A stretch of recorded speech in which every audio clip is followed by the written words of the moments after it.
Hey everybody, welcome back to Tim Travels. I'm Terry, your host. Sorry about the mess. I was just being lazy when I got up this morning, and I didn't even get up as early as I should have. So it's Sunday, June 1st. Happy June to everybody. I'm here in Stewart, Virginia at a mill, as you might be able to tell from those stacks of wood. Every once in a while, I'll come in and I'll see a stack that's like totally curved. And I'm just like, man, I don't know. I mean, I know they're heavy and the wind probably isn't going to blow them over, but it is a little daunting because these things are, well, you can see how high they are. They're taller than this truck. So I want to get right into the subject at hand because a lot of people that comment on this channel apparently have like really short attention spans. As I mentioned, people that comment on this channel often have very short attention spans. And if I talk about anything other than what the video is titled, they get all pissy. And then I usually clap back and I'm just like, go watch another channel, you mindless dolt. But anyway, but I don't want to badmouth anybody. So,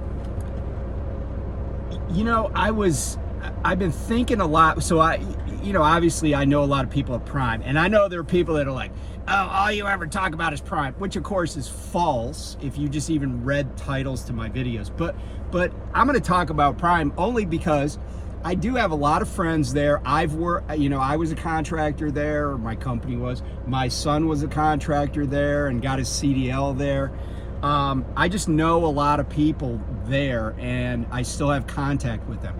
But I don't know if you guys watch Kiersey, and I think her channel might be Trucking with Kiersey, and she says she's the positive voice in trucking, which she is. But she's moved on from Prime, and she's done a series of videos about it. But one of the things that I realized is, and I've heard this in the context of churches, and since it's Sunday morning here in Stewart, Virginia, we'll talk a little bit about church. I've heard people say, oh, I used to be an X, whatever denomination that was. And or whatever, religion. And I would periodically hear people say, I didn't leave the X church, it left me. And I really think that that's what's going on at Prime. My friend Lyle over No Hippie Trucking and Transportation, he talks a lot about culture and about how Prime was. Now Lyle's been at Prime over 6 years. That's a long, long time in the trucking industry for anybody to be at any one company. I'm not saying there aren't people that hang around the same company for 25 years. I know there are people at my company that do, although I don't know why. And they're not usually on the account I'm on. They're like day cabbers.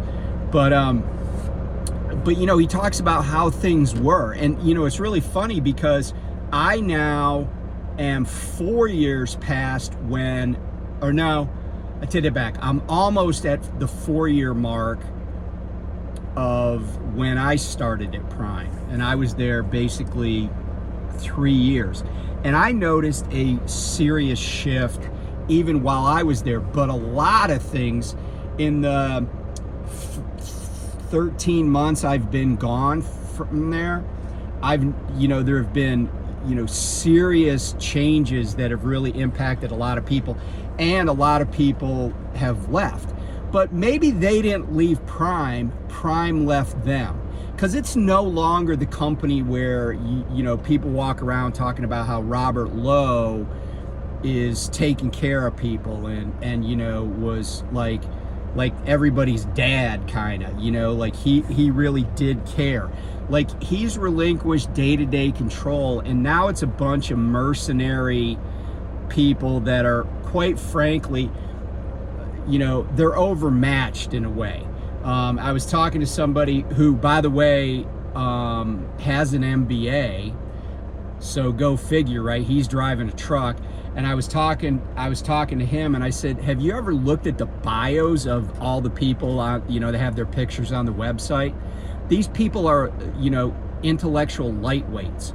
And, there are people that are going to say, hey, well, they got that job, they must have something on the ball. And I feel like it's like saying that people that were like, capos or underbosses in the mafia have something on the ball. Yeah, they have some characteristic that helps them, but it doesn't mean that they like understand everything. And I was comparing Prime to what I experienced at Night Transportation. At Night Transportation, they're a publicly traded company, part of KNX, right? That's their ticker symbol. They hire people that aren't them, right?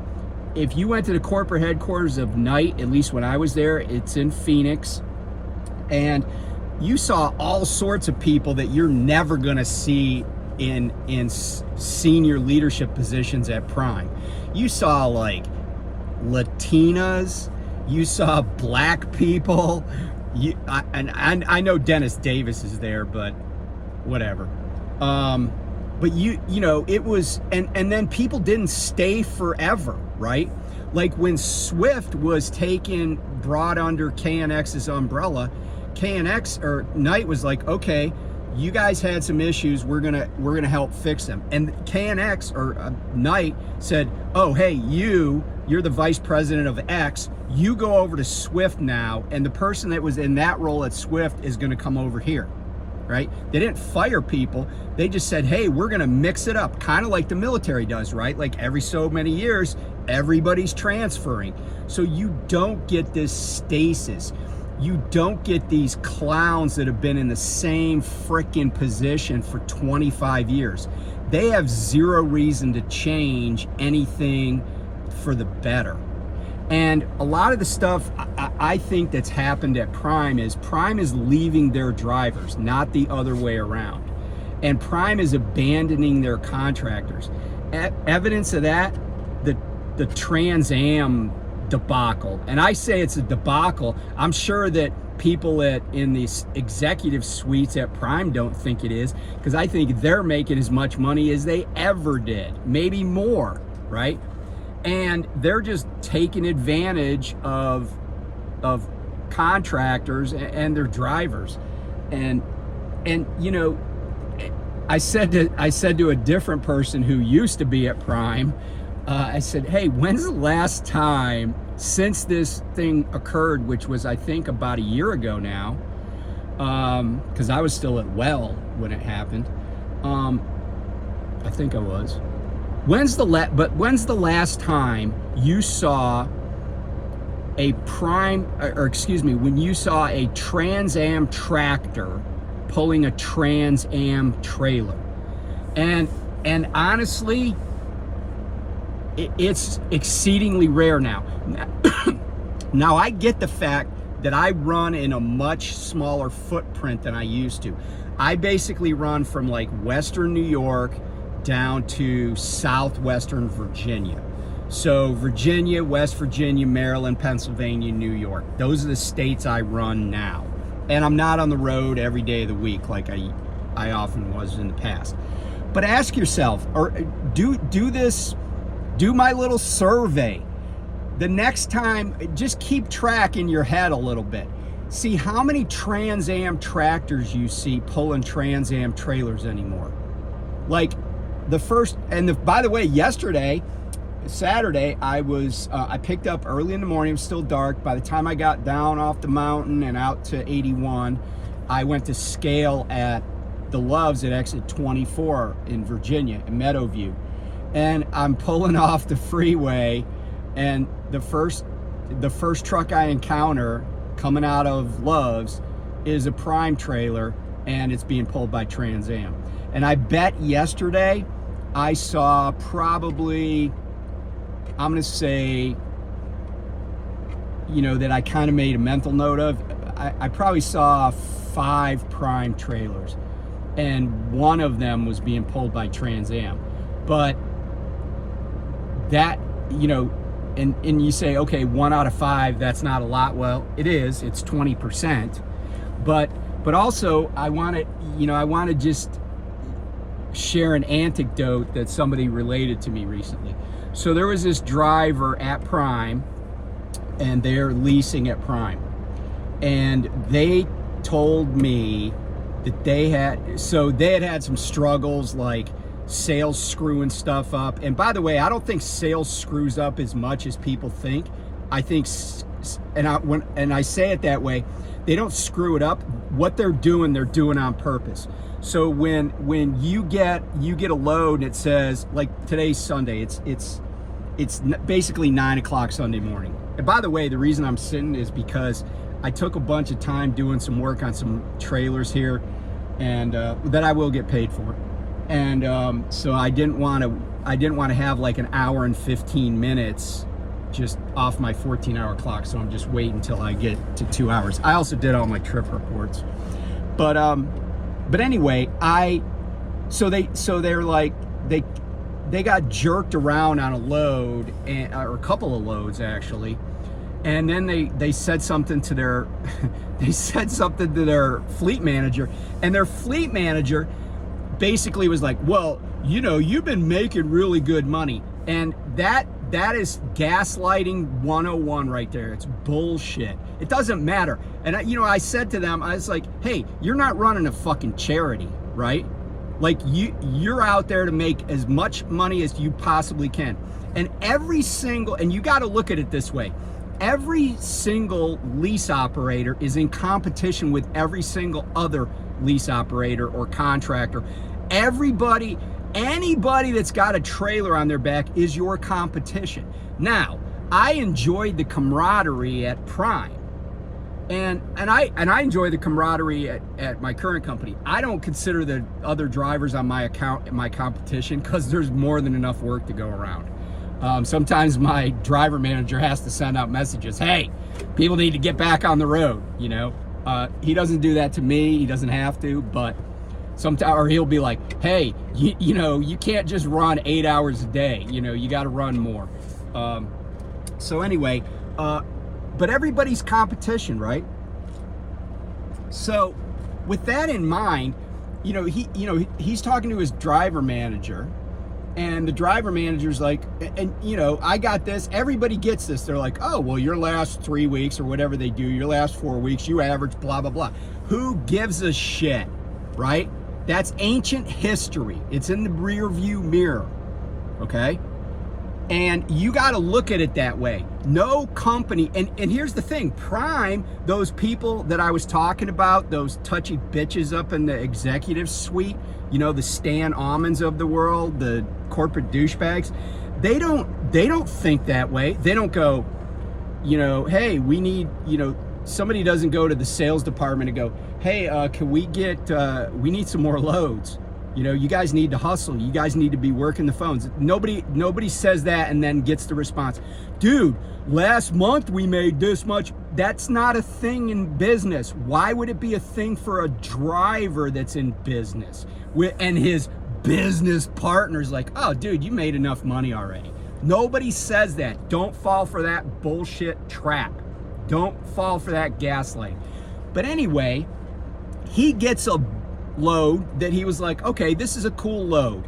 It's running from, I think he delivered in Cedar, at Target in Cedar Falls, Iowa. He gets a load out of Denison, Iowa, at Smithfield, and I picked up there before. I delivered at that Target too. He gets a drop and hook out of Denison, and it's going out to Southern California. I don't know exactly where. Maybe San Bernardino. I can't remember where he said. Maybe Carson. I don't know. Anyway, Fontana, somewhere out there. It doesn't really matter. Once you come down 15, you go over Cajon Pass. It's all Southern Cal to me at that point, right? You're in the LA basin. But so then he was like, okay, that'll be good. I'll roll up some miles. I'll stay busy this week. I'll have a good week. Okay. Well then, and and for me, I mean, I don't know if he likes running California as much as I do, but I do know that when I get in California, I would routinely get good loads out of there. They're gonna, you know, any produce load. So like if I get a produce load, a Walmart produce load, it's gonna pay well. I mean, I might not go to the greatest place. I might end up in Cheyenne, Wyoming, but you know, or I might just get up to Utah and then I can usually get a load out of there. Anyway, for me it was good, and I think he thought it wasn't spectacular, but it was good. So he leaves, he makes his delivery, he's deadheading over to Denison. He gets to Carroll, Iowa, and the reason my ears perked up when he said Carroll is because the Union Pacific main line goes through there, and I used to run Route 30, US 30 all the time, just because I knew the train tracks were like right next to the road, especially when you get like kind of like west of Boone. You can see all sorts of trains. And I even had a secret parking spot in West Iowa. It's a little tiny town, West Iowa, which is actually west of Carroll but east of Denison, that there was a vacant lot, and it was like bam, like the trains were like 10 feet away from the truck, you know. I mean, they were loud enough they'd wake me up at night, like they would be like just in your face, but I enjoyed it. And I used to go there with B, and I'd let her, you know, she could run around a little bit. Anyway, so he's in Carroll, Iowa, and they're like, oh, your load canceled. And I said, that's bull. That's a lie, right? And, you know, people will be like, how do you know it didn't cancel? Well, here's how I know. Because they didn't offer him TANU. Because truck order not used is automatic if they say we got a load and the company says, oh, we'll dispatch it, we got a truck on the way. And it was a drop and hook, right? They didn't cancel that load. One of two things happened. And I even told him, I said, dude, I would just go there and wait and see if somebody from Trans Am shows up, and you just kind of casually say, oh, hey, where are you headed? And they say to the exact same town that you were going to in Cali, right? I said, or see if a different Prime driver is there and just ask them, right? And the reason I say it could be a different Prime driver is because remember what I was talking about, the gaslighting, about how much money you made? Well, we know that there's like load balancing, right? Revenue balancing that goes on at a company like Prime. And it probably goes on at all these other companies that are leasing, whether it's Hirschbach, Swift, you know, Stevens, whoever's out there leasing tractors and making money that way. They're probably revenue balancing, right? They're going to make sure that the driver makes enough to pay for all the fuel they got and make their tractor payment, insurance, all those fixed costs. And then they get it, you know, $500 after that or something. Like, seriously, they'll make sure that happens. But anyway, you know, I said either that's what happened, that's the revenue balancing nonsense, or instead of deadheading from Cedar Falls to Denison, they had somebody deadhead from, like, you know, I don't know, Southern Illinois, or, you know, or the Gas City Walmart in Indiana. They had them deadhead to Denison because they got to get them some revenue. So anyway, I was just like, dude, it's bullshit, you know? And I said, if you can, like, I don't know, if you can extricate yourself, you'd probably be happier, right? But because Prime is leaving him, right? Prime is leaving their drivers, not the other way around. When you go into a situation, and I was thinking about this earlier, you go in, let's say somebody signs a 3-year lease. They should expect that nothing is gonna change for the period of that lease. In other words, everything is grandfathered.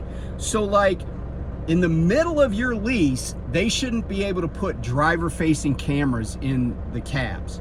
In the middle of your lease, they shouldn't be able to change the terms of how you get service on the road or how you pay for stuff at Prime shops. nothing should change from the day you sign that lease till it ends. Your situation should not change unless you agree to the change. But it should not, they shouldn't be able to do that unilaterally. Now, let me say this, as an attorney who has done tons and tons of contracts, litigated tons and tons of contracts, they can do that because it's in the contract, right?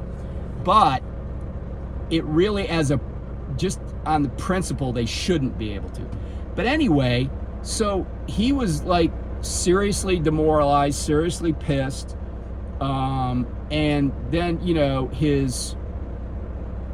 threatened to leave, which I don't think that's a bad plan, but his driver manager got him 2 loads, although the 2 loads are not super convenient, and you know, it just jacks up all of his plans, his clock, all that stuff. And you know, there are thousands of drivers at Prime. He's not the only one that's had this happen.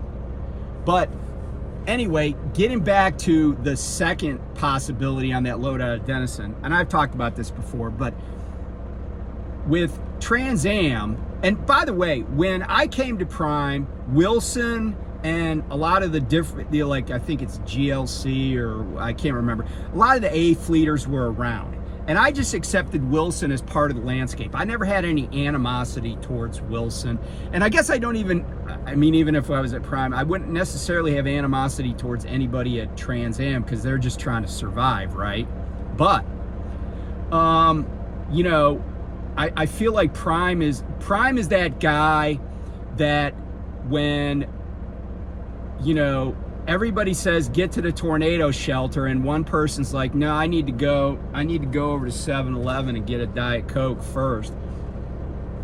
Then when the tornado, the EF5 tornado that's tearing up the pavement is right on top of you, then that person's like, poof, poof, poof, come on, let me in the tornado shelter, right? Prime is the person that opens the door, right? Prime is the person that goes, oh yeah, come on in. But Trans Am is the person banging on the door, right? US Express was the person banging on the door, you know? But Prime's the moron that lets them in. And I was in the Navy, and if you've ever watched any Navy movies, you watch Das Boot, you watch anything, and this has happened in real life, even in the past few years where we had ships in collisions. If a compartment on a ship or a sub is flooding and you're in it and you don't get out before the water starts coming up and going over the deck, or excuse me, going over the door at the bottom of the door edge, you are going to drown in that compartment. Someone is going to close that door, and everybody knows that. We all knew that. Your life will be sacrificed for the ship. To save the ship, your life will be sacrificed. It happens. It has happened, and it will happen. Okay, so Prime, instead of being the good sailor and saying, I got to close this, even though the guy in there, I love him, he's like my brother, but I got to close this because I got to save my ship. Prime didn't do that. Prime's like, yeah, let me open that door. Water's coming in, the tornadoes, whatever's coming in, right? Like, that's what they're doing to their drivers. They're jeopardizing everybody. And so the reason that they'll do that is because they're whores for money. And how that brokerage stuff works is 2 loads are most likely to go to Trans Am. Well, 3. One is a load they just can't cover, but that's pretty normal. My company hires independent contractors when they can't cover a load. But here's the 2 that matter to contractors that are wed to that company. One is the load doesn't pay jack. But see, because Trans Am doesn't pay jack to its drivers, it'll take that load, and it's probably even obligated to cover those loads by contract. And those are not the loads that prime drivers would necessarily worry about. They might be loads you want and you should be offered, right? Because you're one of their team. Because maybe it's a load that's low paying, but would get you somewhere you want to be, like home. Or in my case, a place where there's good train watching, right? And by the way, I have taken loads for that reason. Don't tell my wife. But the other reason, and this is the more nefarious of the two, the other reason is that the load pays really well. And so my friend had this load, and I think he said it was paying like $4,000. Okay, and we'll just use that number. Well, so it's paying $4,000. If you back into the 28% that Prime's taken out, now that means that load was worth about 5,200 range, because that's adding 28%, 5,200. Well, Prime's like, oh, we're getting paid 5,200. We're having to share 4,000 of it with our driver. But they might say, hey, Trans Am, we need you to take this load. Can you take it for 3,300? Right? So a $700 savings. Trans Am's like, yeah, sure, because we got a driver that's making, 49 cents a mile or 42 cents, whatever they're making. Yeah, they'll run it. Well, that $700 extra that Prime made, what I think is happening is part of that money, because that load was already dispatched to my friend. But what they did is they pulled that back because the person in sales is like, oh, I got somebody else that'll haul it cheaper. And the salesperson, gets a commission, gets a piece of the delta, right? The delta. The difference between what the prime driver, the prime contractor would have been paid and what they got some chucklehead over at Trans Am to do. And that is, my friends, disloyal. It's business, but it's disloyal. Because remember, Prime is the jackass that's opening the door. And they're opening the door to all sorts of people that are stealing money from their drivers. Prime, I mean, if Prime's a family, they're a mob family, right? They're the mob family where the upper echelon just has the lower echelon murdered by other lower echelon people. They hire the Zips to come in and whack somebody. That's what's going on. So, don't. I've heard people say, hey, when I'm done with this lease, I'm leaving Prime. Don't say it that way anymore, because that's not what's happening. When you're done with that lease, Prime has left you, right? I mean, I get why you're staying a little bit longer, but Prime has left you. And don't feel bad about it. And it's a shame, because there are people like I mentioned Kiersey earlier. She was at Prime a long time, and she did a lot of positive things for Prime. But she was committed to them, right? Like she talked about in a video. She moved to Springfield. She's from New Jersey. I mean, I know her, and she's from Jersey. I don't know where she was living when she first started at Prime, but I do know that she moved to Springfield. Prime left her. Prime left me, in a way, but not as bad as some other people. Like people that have left since I left. The situation had gotten even worse. So anyway,